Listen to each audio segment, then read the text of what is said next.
ভর দুপুরে feel সিমন্সের intensive care ইউনিটে জাকের আলী অনিক একটানা ব্যাটিং অনুশীলনের কারণটা বোঝা গেল শেষ বিকেলে। অস্ট্রেলিয়া সফরে প্রথম টেস্টের দলে আছেন এই মিডল অর্ডার ব্যাটার। বাংলাদেশের ক্রিকেটে জাকেরকে ওই জায়গায় অ্যাক্রস দ্য ফরম্যাট এর আগে বিভিন্ন সময় স্যাটেল করার চেষ্টা হয়েছে, কিন্তু এই প্রজেক্টে খুব বেশি সাফল্য মেলেনি। টেস্টে অবশ্য খুব ভালো বলা না গেলেও খারাপ বলারও উপায় নেই। 6 ম্যাচে 30-এর বেশি গড়ে রান তুলেছেন, এর মধ্যে ওয়েস্ট ইন্ডিজের বিপক্ষে একটা 91 রানের ইনিংসও আছে। বাংলাদেশের প্রেক্ষাপটে খারাপ বলতে পারবেন না।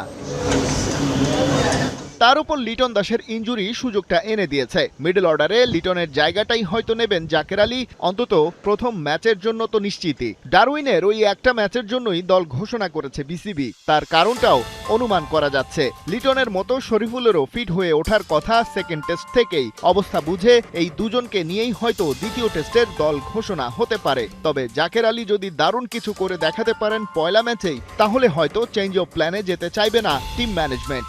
যদিও গেল বছরের জুনের পর আর টেস্ট খেলা হয়নি তার। টাইগার টপ অর্ডারটা ভেরি রিচ, যদিও ধারাবাহিক নয়। সেখানে 5 বছর পর ফিরেছেন সৌম্য সরকার। ক্যারিয়ারটাই কাটলো ডাক পেতে আর বাদ পড়তে পড়তে। অবশ্য 2021-এর পর আর টেস্ট দলে ডাকও পাননি। সেই সৌম্য লাল বলের ক্রিকেট খেলতে যাচ্ছেন অস্ট্রেলিয়ায়। সেখানে আগে খেলার অভিজ্ঞতা না থাকলেও নিউজিল্যান্ডে একটা করে সেঞ্চুরি আর 50 আছে তার। টাইগার টপ অর্ডারে এবার আরও আছেন সাদমান ইসলাম, তানজিদ তামিম, ক্যাপ্টেন নাজমুল হোসেন শান্তর সাথে অভিজ্ঞ মুমিনুল হক। ব্যাটিং অর্ডারের অবস্থা বুঝে আপ ডাউনের ব্যবস্থা হতে পারে, একাদশের হিসাবটাও তাই।